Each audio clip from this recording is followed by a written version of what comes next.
I knew that would be the easiest remark I had to make.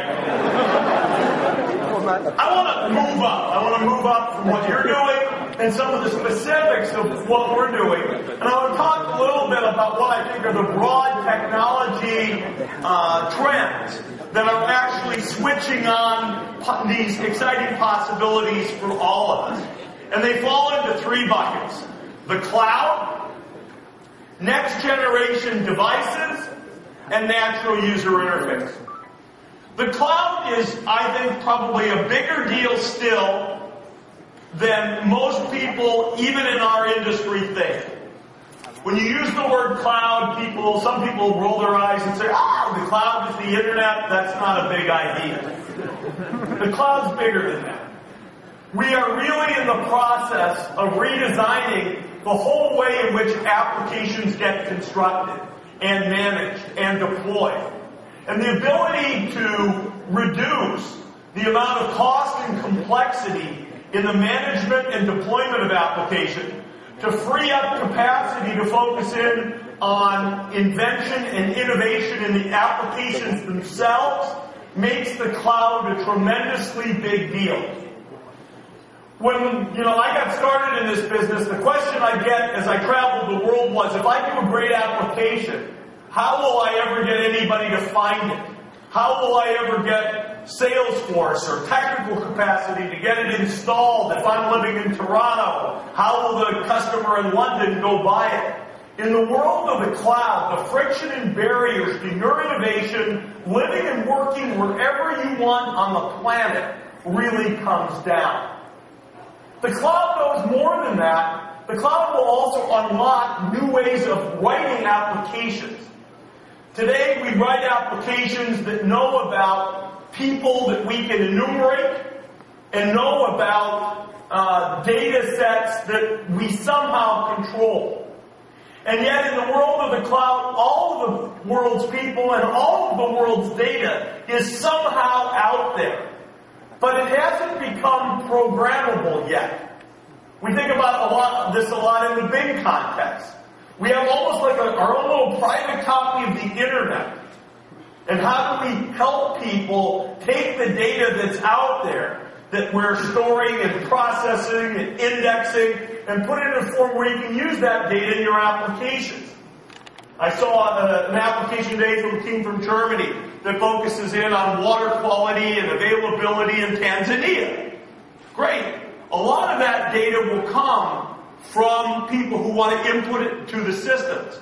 A lot of that data, the data I think might be relevant, is crawlable and indexable on the internet. But how do we put it in a form where that team could actually program against it? So the cloud frees up new resource for innovation, and the cloud lets us mash up to the world's data and people in new ways. And that gives us all a platform for additional exciting work that we can go do. Next generation devices. The devices we have today, PCs, phones, TVs, slates, those devices will not be static. If anything, with the embrace of sensor technology, with the availability of both higher performance processors and lower power processors, and with Intel, with ARM, with things driving in a number of different directions, we're going to have more new device categories over the next few years than ever before. Will we in 10 years think about owning a PC and a phone and a slate and a TV? Or will we think about the whole architecture for the device world is somewhat different? I carry a computing device and it responds flexibly. Big screen, small screen, middle-sized screen. How much processing will get done on the device versus in the cloud? One thing we've clearly seen is we moved from a world where all computing was centralized to all computing was decentralized to where all computing in the internet tended to be centralized, now to a world where smart devices in a balanced way work with a smart cloud. So both from a software and a hardware architecture point of view, devices will continue to be a source of innovation on which we can all piggyback. Natural user interface. I talked a little bit about this earlier in the context of Bing. But in a sense, we have to do two things with the computers, or with the phones, with the intelligent devices. They have to learn to recognize you, your voice, your touch, your writing. They have to learn to recognize you, but they also have to learn to understand you. That's what natural user interface is all about. Recognize me and understand me. And the amount of innovation that we'll see in that area will also be a springboard for incredible opportunity for everybody in the room. So if you sit here in 2011 and you call your parents or you send them a text message and you say, hey, what did I learn at Imagine Cup? The one thing I want you to remember from my talk and what's going on here today is you made a great choice of an area to get interested in. There's at least another 30, 40, or 50 years of great opportunity in the information technology world. And whether you're consider yourself a business person looking at technology or a technology person looking at technology, the opportunities for you are really going to be pretty fantastic. There's a lot coming. In our own case, I think the news, the things that we have to talk to you as a group of technologists over the next few months. Windows 8 will be pretty important. You'll hear more about that at our developer conference, Build, in September. But you're going to see a stream of things from us. And I thought maybe I'd show you just a quick video clip, just on some of the things that you'll see in Xbox this Christmas. Roll the video, please. It's time to come together for entertainment the way you want it, all with your voice. Xbox Home. All your entertainment in one place. Xbox Video. Searchable, simple. When you say it. Xbox Bing, Harry Potter. Xbox finds it. Xbox Play, Harry Potter and the Deathly Hallows Part 1.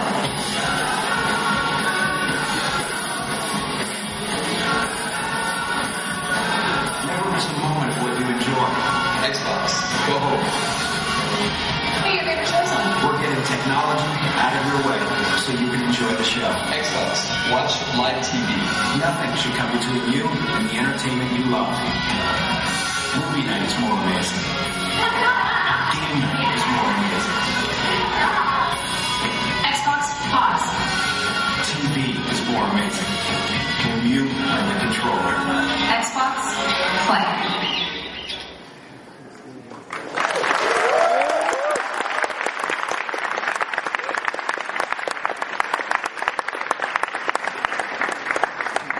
I can't resist just kind of one last set of comments.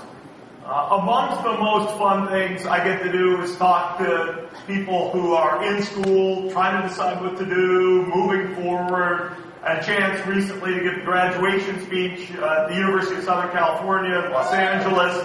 And so you have to say, hey, what's the core message? I've been at Microsoft 30 years. I joined 31 years. I joined Microsoft, I was 24 years old.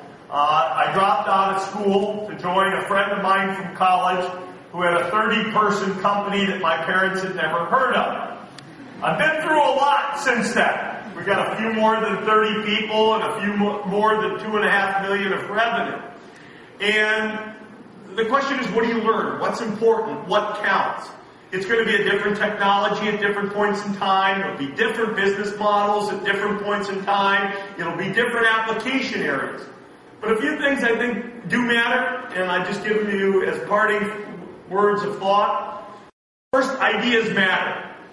Sometimes people get all caught up in speed and agility and execution, which is certainly vital. But part of the reason you're here isn't just because you worked really hard and you did some really good programming. It's because you had an idea that somebody thought mattered. You picked something interesting to do. You picked something that somebody thought was important to work on. And in our business, ideas matter. Number two, at least in this industry, you've got to find something that you're passionate about. You're going to put in way too much time and way too much energy to not be completely fired up about what you're doing. When I get excited, I get noisy and volatile. You saw a little bit of that today. Some of you probably get quiet and focused and steely. But you have to find something that you can put yourself into, heart, body, and soul. And hopefully part of what you learned from this Imagine Cup exercise is you found some part of your passion, something that really resonated with you that you could get very enthusiastic about. And number 3, you've got to be tenacious. There's a view in the technology business that all great things are achieved by 3 people in 3 months. Most of you know that the greatness of your projects couldn't be achieved by 3 people in 3 months. Probably took you more like 8 or 9. And probably most of you understand that if you want to take your ideas to the next level, they would require more time, more attention, more tenacity. You got to keep with these things and keep working on them, because whether you're Microsoft or Apple or Facebook or Google or Oracle or VMware or SAP or IBM, it doesn't matter who you are in this business. There's no substitute for really being tenacious and keeping after those ideas that you are really passionate about. I encourage you to enjoy your time here in New York. Enjoy the Imagine Cup. To those of you who win something, I say congratulations for that extra honor in advance. For those of you who do not, I say congratulations. Because certainly everybody who's here is a winner who's done incredible work, and you should be incredibly proud. Enjoy, have fun, and all the best. Thank you.